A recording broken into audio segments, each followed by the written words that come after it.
Bonsoir à tous, j'espère que vous allez bien. Je suis là aujourd'hui pour vous donner une prophétie pour l'Afrique. Cette nuit, le Seigneur m'a parlé de l'Afrique dans une vision. Et voici la prophétie qu'il m'a donnée pour les nations africaines. Prophétie pour l'Afrique. Tension et menace de déclenchement d'une guerre au Niger, coup d'État et instabilité politique dans d'autres nations africaines. La vision. J'ai eu une vision dans laquelle je me suis vu garer ma voiture dans un parking ouvert. Cela semblait être une nation africaine car je n'y voyais que des noirs dans la rue comme ailleurs. Pendant que j'étais encore dans ce parking, il semblait qu'il y avait un problème politique qui se posait et une guerre était sur le point d'éclater. Des militaires dans des camions et d'autres à pied surveillaient la ville, armés jusqu'aux dents. Je suis resté un moment dans ma voiture, puis j'en suis sorti plus tard pour aller quelque part. Je suis arrivé à cet endroit et j'ai vu ce grand prophète dans une salle avec certains d'entre nous. Nous avons adoré Dieu et prié. Alors, qu'est-ce que cette vision signifie? Il y aura une instabilité politique dans plusieurs pays africains qui impliqueront l'armée. Certains d'entre eux incluront des raisons externes, motivées par des nations de l'Occident et d'autres géants mondiaux qui perdent leur place sur le sol africain. L'un des pays que je vois avoir un tel problème est le Niger. Il y aura des tensions et comme un déclenchement d'une guerre.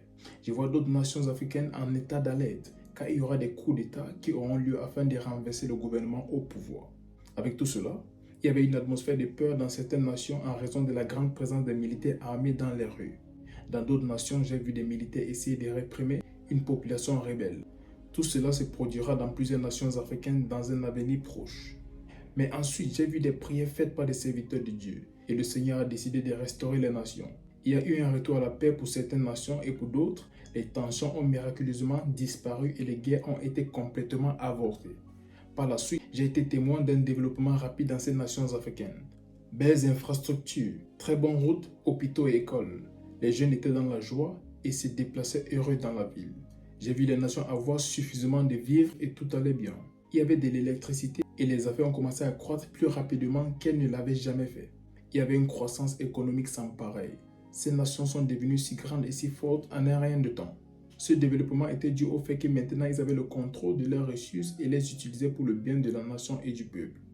J'ai aussi vu une grande unité entre les nations africaines à la fois physique et spirituelle. Car en temps de crise, d'autres nations africaines ont apporté leur soutien à leurs frères en détresse. Le Seigneur dit, si l'Afrique devient unie, elle s'élèvera au-dessus de toutes les nations du monde. Mais si elle divise et trahit ses frères pour un gain personnel, sa douleur future sera plus grande que celle du passé.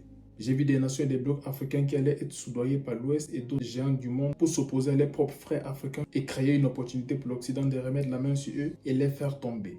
Certaines nations que j'ai vues l'Occident prévoyant de passer par leur gouvernement pour abattre leurs frères africains sont le Nigeria, l'Éthiopie, le Sénégal sous le règne de son Excellence Macky Sall et la Côte d'Ivoire. Le Seigneur vous met en garde de défendre vos frères africains en ces temps et de ne pas vous concentrer sur le gain personnel qui fera souffrir le continent plus tard. L'Afrique grandit et monte en force de jour en jour.